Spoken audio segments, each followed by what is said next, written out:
Seni gördüğüm zaman dilim neden tutulur? Seni gördüğüm zaman güller elimde kurur. Seni gördüğüm zaman hayat sanki son bulur.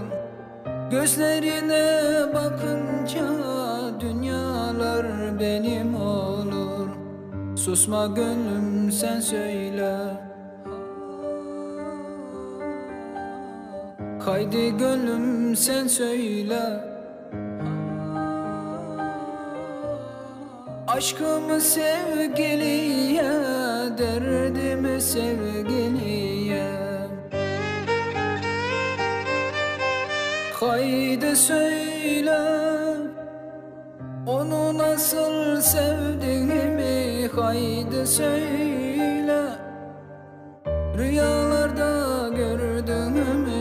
Haydi söyle, uykusuz gecelerimi. Haydi söyle. Haydi söyle, onu nasıl sevdiğimi. Haydi söyle, rüyalarda gördüğümü.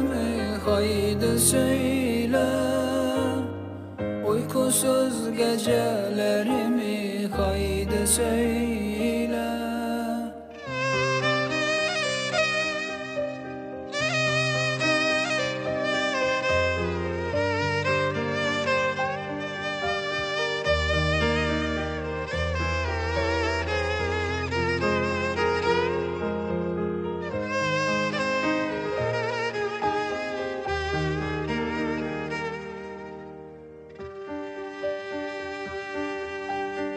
Seni gördüğüm zaman beni bir ateş sarar. Seni gördüğüm zaman yanar yüreğim, yanar. Seni gördüğüm zaman canlanır tüm anılar.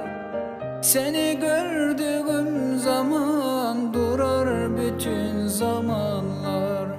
Susma gönlüm, sen söyle.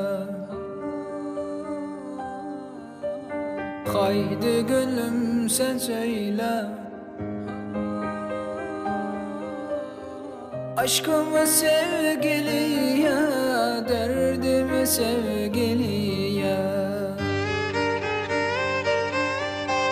Haydi söyle, onu nasıl sevdiğimi. Haydi söyle, rüyalarda gördüğümü. Haydi söyle, uykusuz gecelerimi. Haydi söyle. Haydi söyle, onu nasıl sevdiğimi. Haydi söyle, rüyalarda gördüğümü. Haydi söyle, uykusuz gecelerimi. Haydi söyle.